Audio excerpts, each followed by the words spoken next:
We are back with Safari Mukaadji's recommendation, Ancient Greece in 20 minutes. I looked and I looked.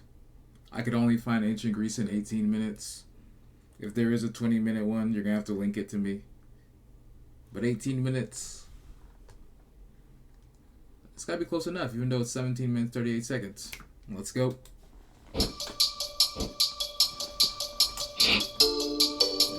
I'm guessing this is the same person who made the ancient Rome in 20 minutes. We might think we already know everything about ancient Greece. The Parthenon, the 300 Spartans, and blind Homer's Iliad and Odyssey are familiar to all. Yet there were far more than 300 Spartans. The Parthenon was actually built as a kind of central bank, and no such unified state as ancient Greece with Athens as its capital ever existed. The Trojan War was as distant in time to Alexander the Great as the Vikings are to ourselves. So let's try to get our heads around ancient Greece, and hopefully a little quicker than in 2,000 years. Okay, I'll try. 3,716 years ago, the pyramids of Egypt were already standing, and Babylon was the world's first megapolis, home to a prototype of the Tower of Babel. On Crete, however, a mysterious civilization was flourishing. I thought it was Babel. It had 3-storied palaces, and all this with no defenses. The Cretans apparently led a relatively peaceful life, admiring flowers, blue monkeys, and beautiful women. Walked around topless, while the men preferred loincloths or skirts. The Cretans had a navy and their own writing system, and nobody has yet succeeded in deciphering them. Until one day, on the island of Thera, the modern-day wedding paradise of Santorini, all this ended in the greatest volcanic eruption in European history. Okay. Part of Thera sank beneath the waves, presumably giving rise to the myth of Atlantis. Tsunamis 100 meters high and vast ash clouds stretching for thousands of miles around. Crete never recovered from this eruption, and invaders soon swarmed in. The once peaceful island then filled with bronze weapons and tablets written in a new, strange language, which turned out to be the earliest known form of Greek, spoken by warlike tribes, which had settled the nearby Greek mainland, building such cities as Thebes, Athens, Mycenae, and Pylos. But these cities already sheltered behind 6-meter walls. Life here was not peaceful at all. Imagine that. A few centuries later, the Greeks themselves explained them with legends of cyclopean builders and were no longer aware that any other civilization had come before them on Crete. By this logic, even the half-bull Minotaur was half Greek. Nobody batted an eyelid at the fact that games with bulls were a purely Cretan form of entertainment. Greeks appropriated everything they met on their way with great virtuosity. In conquering Crete, they had conquered the seas. Marine trade saw them grow even richer. Almost all the inscriptions found among the heaps of gold in the tombs of Mycenae are financial accounts. Mycenae took the lead in the fight against Troy in Homer's Iliad. As recently as 150 years ago, this story was considered a fairy tale, until a millionaire and amateur archaeologist, Heinrich Schliemann, excavated Mycenae and Troy. A replica of the legendary Trojan horse now stands here. Archaeologists have indeed found traces of fire and destructions at Troy, but this was accompanied by the decline of virtually all regional settlements. Unceasing attacks by barbarian tribes turned the whole Mediterranean into a war zone. Except for that island. The next 400 years were a dark age. Literacy fell into oblivion, leaving us with nothing to read about the events then taking place. Fortunately, what we do have is Homer. Everybody has heard about the blind poet, the author of the Iliad and the Odyssey. In actual fact, we don't know what Homer looked like, or when he lived, whether he was one man or many. But even though the Iliad and Odyssey were written down after the Dark Ages, the daily routines of its characters take us right back to this time. Odysseus, for instance, was only king by virtue of his larger flocks of pigs and goats. His father slept on the ground in ashes with his slaves. Homer's characters were illiterate and used heads of cattle in place of money, a far cry from Crete and Mycenae with their 3-storied palaces. what had happened. The Mycenaean civilization was destroyed by the Dorians, who, though Greek, were totally savage. The earlier population either hid in the mountains or fled to the east. Of all the achievements of the previous civilization, the Dorians left only the essentials, the sailing ship and the potter's wheel. It took a further 4 centuries for them to start adding the most primitive depictions of animals and people. At around the same time, the turn of the 9th and 8th centuries BC, the Greeks in Ionia borrowed a completely new alphabet from their Phoenician neighbors. This bore little resemblance to the linear writing styles of Crete and Mycenae. Do you recognize the modern Greek letters? Yeah. The fog of dark ages has started to clear. Look like chicken scratch to begin with. Now I recognize. Only here do we begin to recognize ancient Greece, the country that never actually existed. This was no state with an established border or capital, but rather a multitude of distinct and completely independent cities, polises. How did this come about? Greece is a land divided by sea and mountains into separate little parts, of which only a handful was suitable for agriculture. Even grain had to be imported. But why not grow it yourself, over there, across the sea? Thus, the great colonization began. If the first historians are to be believed, Miletus alone founded 90 colonies. The heel of the Italian boot was colonized too, followed by the alphabet that would form the basis for Latin and take over the world. Greek civilization spread from the modern-day Rostov-on-Don to Marseille, laying the foundations of the French wine industry. Fragments of amphorae scattered from Gibraltar to Georgia. These were containers for grain and wine. The latter was diluted with water in proportions of 1 to 3. Only barbarians would drink it neat. For trading purposes, coins appeared. Like the alphabet, these too were borrowed from their neighbors.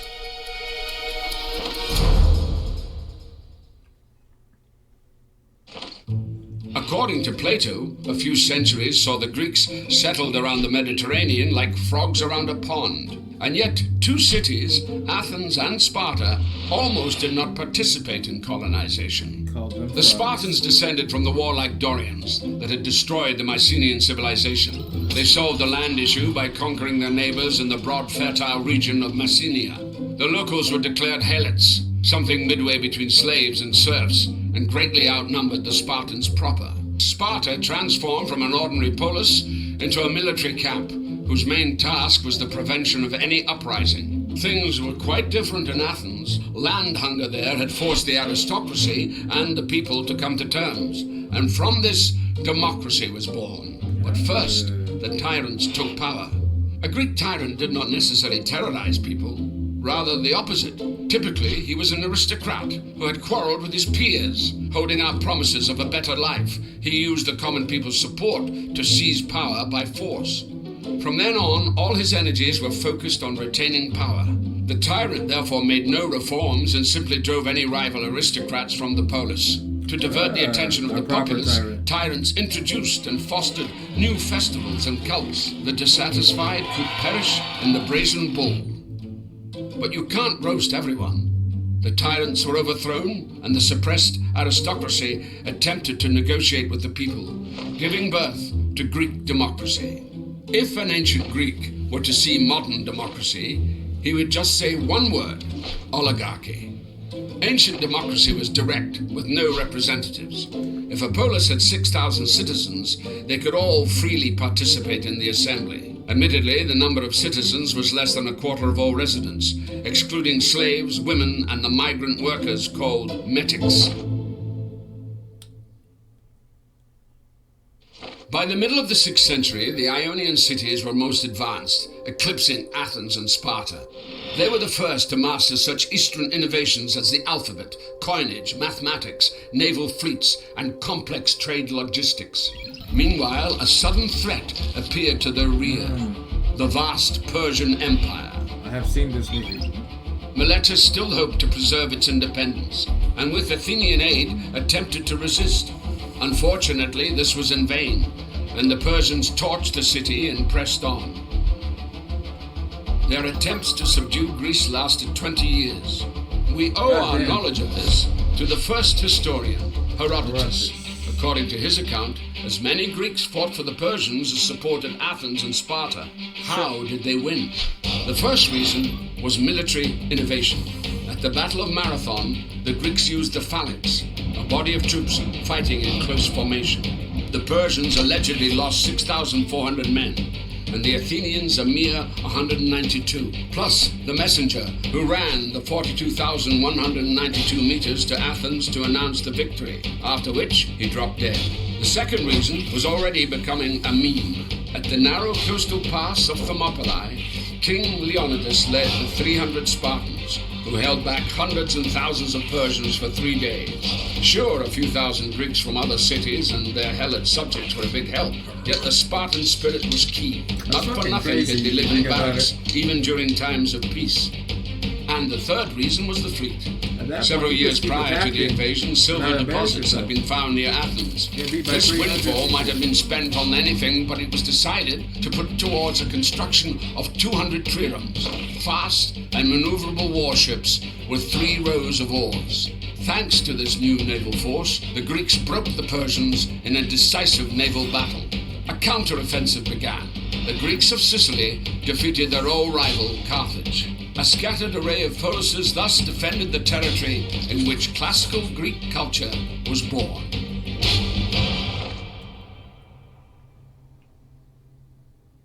To permanently defeat Persia and liberate the cities in Asia, Athens founded a maritime union. Finally, Athens had become the center of the Greek world. 150 cities agreed to make annual payments for the maintenance of a common army and navy. The treasure was kept on Delos, the sacred island of Apollo. Shortly afterwards, however, patronage was passed to Athene, motivated by greater fiscal reliability, of course. Little imagination is required to suppose which polis was chosen for her headquarters. The most elite real estate in the 5th century BC was the Parthenon. It was constructed not so much as a temple, but as a kind of central bank, housing all the Allied treasury. Without these funds, the Greek classics wouldn't have existed at all. No sculpture, drama, philosophy. The strategist and orator Pericles became the head of this new financial center. He concluded a 30 years peace with Sparta, restored the Acropolis that had been sacked by the Persians, and extended fortress walls to the city harbor. This was rebuilt to a grid layout, a forerunner to New York. While the sculptor Phidias was immortalizing Greece in stone, the philosopher Anaxagoras expressed an outrageous idea that the sun was not the god Hellas, but a burning body equal in size to Peloponnese. A whole great culture was created in half a century. Peloponnesian War. Sparta and its allies grew jealous of Athens' prosperity.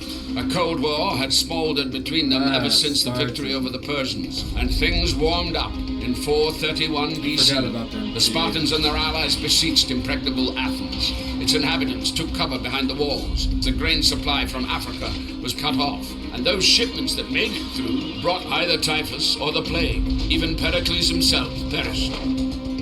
He was replaced by demagogues. Whoever promised the most was elected strategist. So Alcibiades, the unscrupulous nephew of Pericles, became the head of the Athenian armed forces. He proposed a short but victorious war. Let's pack it all in and sail for Sicily. As if the altercations with Sparta weren't enough. The fleet was ready, but something inexplicable happened the night before the voyage. All around the city, someone smashed off the most prominent parts of the Hermes statues. Alcibiades was accused of provocation, but he fled to Sparta to beg political asylum. The chief strategist then proceeded to advise the enemy. The allies began to drop out one by one. Athens agreed to a humiliating peace with the condition of demolishing its defensive walls. They had targeted Hermes, and the might of Athens was crushed. On the bright side, this was the heyday for Greek tragedy and comedy. Aeschylus, Sophocles, and Euripides, the 3 great tragedians, and the comedic playwright Aristophanes created plays that are still relevant today. And yet they penned them in the full confidence that the first production would be the last, as was the way in theatre at the time. Classical drama was always about current events, and while things may have been getting worse in the city, culture Good for flourished. business, bro. You can only see it once.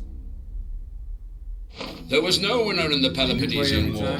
All Greek cities fell into decline. On the other hand, unexpected surprises would come from the Macedonians, distant relatives of the Greeks who had always been regarded as semi-barbarians. And then even the great philosopher Aristotle went to work in Macedonia as tutor to an extremely talented boy. The boy's father was Philip II. It was he who built up the Macedonian kingdom, defeating a Greek coalition. He almost managed to unite Greece in order to fight the Persians. But Philip was killed, and his son, known to us as Alexander the Great, blazed his way through Asia, broke the army of the Persian king Darius, but still refused to turn back, reaching India. Thus, a new world was born, the Hellenistic world. Greek and Eastern culture blended to form a new hope, as cities by the name of Alexandria sprang up in almost every land, though without any democracy. All officials in Asia spoke Greek, and new Oriental gods became neighbors with the old Greek ones at Mount Olympus. Alexander was proclaimed a god himself in Egypt. Protocol obliged all to follow Eastern tradition and fall at his feet. We can only wonder at how this might have ended. Greek decrees have been found urging the spread of Buddhism, but Alexander died young. Babylon, the place of his death, had become the capital of an empire, which immediately began to crack at the seams.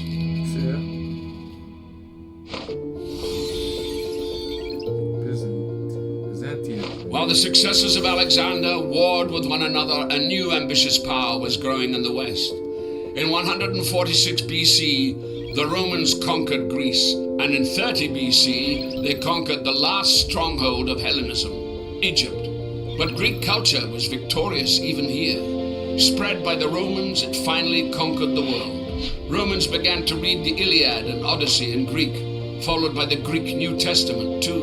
In 330, Emperor Constantine built a new city on the site of the old Greek colony of Byzantium, Constantinople. This was the starting point for the history of the Byzantine Empire, which extended the life of Greek culture another 1,000 years, leaving us the weird Russian alphabet, for instance.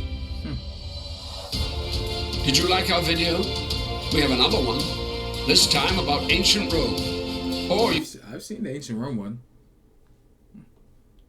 I don't know why. Maybe it's because I somehow knew more about Rome than Greece. The Rome one was like way better than the Greece one, but still, both of them, they're real easy to listen to. Obviously, I put Rome ahead of Greece in this regard. But yeah, they're both real easy to listen to. It flies by. The 18 minute or 17 minutes, 20 seconds, it flew by real quick. It didn't even feel like anything happened. That's a great way to do it and explain everything. I'll see. If you got another one you want me to watch, just mention it. I will watch it eventually. I'll try not to wait like a month like I did this time.